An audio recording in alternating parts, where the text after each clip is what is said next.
Hello and welcome guys to our classes. आज हमारा topic है अनीमिया। जैसा कि आप सब लोग जान रहे होंगे कि अनीमिया हम लोग फर्स्ट ईयर में भी पढ़ते हैं, सेकेंड ईयर में भी पढ़ते हैं, थर्ड ईयर और फोर्थ ईयर, या आप लोगों के लिए कहूँ तो हर सेमेस्टर में पढ़ते हैं। अनीमिया बेसिकली एक बहुत ज़्यादा इंपॉर्टेंट डिजीज़ हो जाता है, इसलिए भी क्योंकि ये पॉपुलेशन में भी बहुत ज़्यादा है, और साथ ही साथ ये भी कि अनीमिया हो गया, साथ ही साथ ये भी कि अनीमिया जो है हमें पेशेंट्स भी बहुत देखने को मिल जाते हैं और एग्जाम पॉइंट ऑफ व्यू से भी आता है। So anaemia is very very important. Anaemia के बारे में हम सबने सुन रखा होगा, एक बेसिक इंट्रोडक्शन लेंगे, उसके बाद आगे जो भी पढ़ना होगा हम फर्दर लेक्चर्स में कंटिन्यू करेंगे।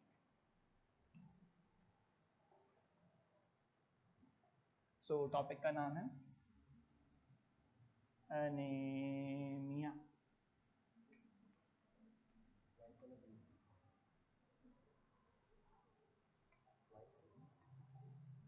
अनीमिया से क्या समझते हैं आप लोग? अनीमिया माने ब्लड, मतलब कि हमारी बॉडी में ब्लड की कमी,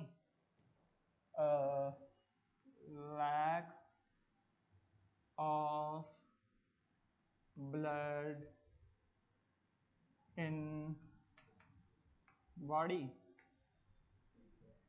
अगर आप ये सोच रहे हैं कि lack of blood in our body, तो ये सरासर गलत है। क्यों? सिर्फ और सिर्फ ब्लड की कमी होने की वजह से ही अनीमिया नहीं होता। अनीमिया का मतलब है खून में ऑक्सीजन की कमी, lack of oxygen in blood. What is the definition of anaemia? Lack of oxygen in blood cells. अगर आपके ब्लड सेल्स के अंदर ऑक्सीजन कम है तो क्या होगा? आपको अनीमिया कहा जाएगा। ज्यादातर किस में मिलता है? ये फीमेल्स में। क्यों मिल रहा है फीमेल्स में? क्योंकि उनके अंदर क्या चल रही है? Menstrual cycle. अब क्योंकि मेंस्ट्रुअल साइकिल चल रही है तो वो हर महीने ब्लड लूज करते हैं। अब वो ब्लड लूज करेंगी तो क्या होगा? ब्लड लूज करेंगी, इसीलिए उनके अंदर ब्लड की कमी हो जाएगी। ब्लड कम होगा तो बस क्या हो जाएगा? एनीमिया। इसकी एक बार पैथोफिजियोलॉजी पढ़ते हैं।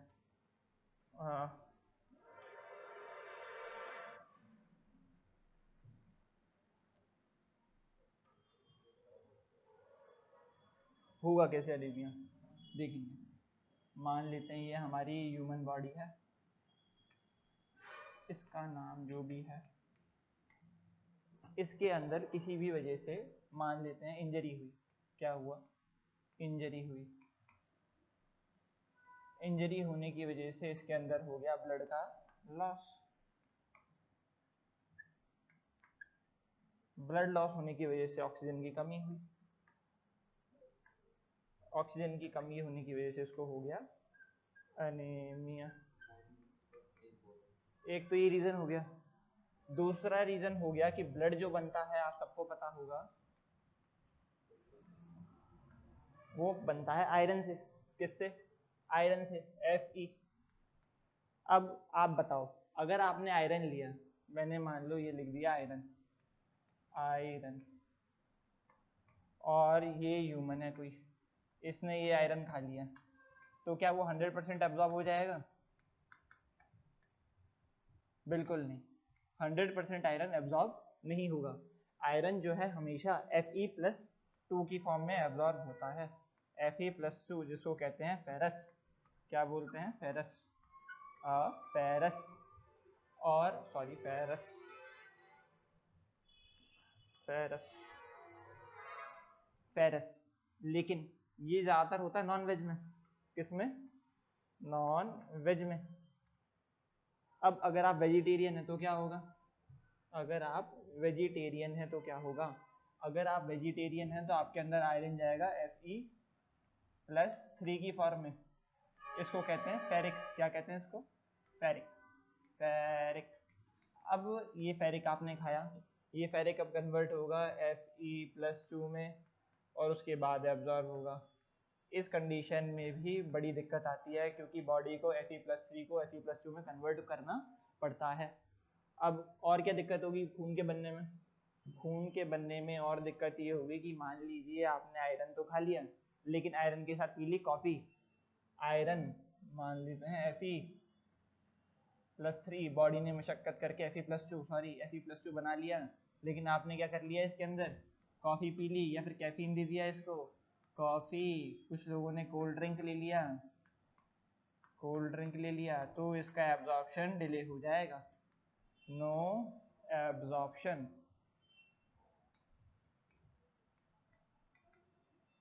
एक चीज और याद रखोगे आप लोग, क्या? जितना रोल आयरन को एब्जॉर्ब करने में हमारी बॉडी का है, उतना ही रोल विटामिन सी का है। अगर बॉडी में विटामिन सी होगा कम, बॉडी में अगर विटामिन सी वेरी इंपॉर्टेंट, क्योंकि ये फेरस को फेरिक में Fe+3 को Fe+2 में कन्वर्ट करने के लिए रिस्पॉन्सिबल है। क्या? Iron, vitamin C. अगर ये नहीं होगा बॉडी में तो क्या होगा? अगर ये हमारी बॉडी में नहीं होगा तो हमारे अंदर आयरन की कमी हो जाएगी, जिसकी वजह से हमें एनीमिया डेवलप हो सकता है। अच्छा जी, हम पढ़ रहे हैं क्या? एनीमिया। बिल्कुल, हम पढ़ रहे हैं anaemia. What are the types of anaemia? Anaemia भी बहुत सारे तरह का होता है। What is the types of anaemia? What are the types of anaemia? Number 1, due to trauma. Due to trauma या excessive blood loss. Due to excessive blood loss, बहुत सारा खून निकल गया। और क्या हो सकता है जी? हीमोग्लोबिनोपैथीज, या फिर ये कहूँ क्रोमोसोमल, कोई क्रोमोसोमल एबनॉर्मेलिटी हो गई। क्रोमोसोमल एबनॉर्मेलिटी,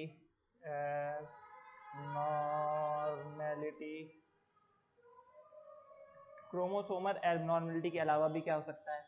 मान लीजिए कि पुअर इकोनॉमी कंडीशन है, इकोनॉमी, पैसा नहीं है, कैसे कमाए बेचारा। और क्या हो सकता है? लैक ऑफ नॉलेज हो सकती है कि नहीं हो सकती? Lack of knowledge.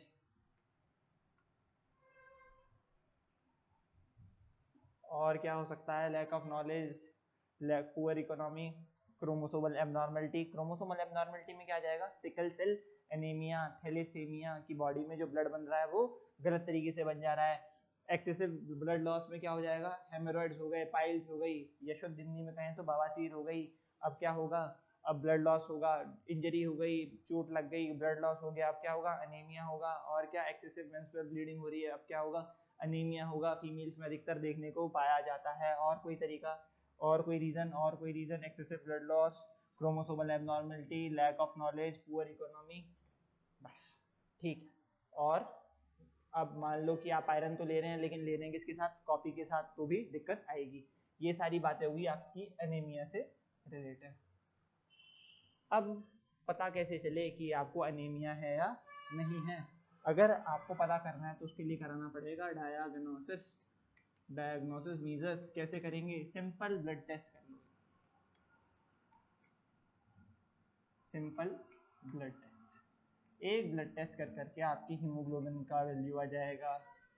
हीमोग्लोबिन की वैल्यू कितनी होनी चाहिए? नॉर्मली 12 to 16 होती है mm पर डेसीलीटर क्यूब, इतनी होती है। जनरली मेल में ज़्यादा होती है, फीमेल में कम होती है। अब डायग्नोसिस समझ में आ गया होगा कि ब्लड टेस्ट करके आप सिंपल एक क्या कर सकते हैं? एनीमिया को पता कर सकते हैं। अब इसके साइन एंड सिम्टम्स हम अगली क्लास में पढ़ेंगे। वीडियो अच्छा लगा हो, कुछ पूछना हो तो कमेंट में पूछ लेना। Thank you.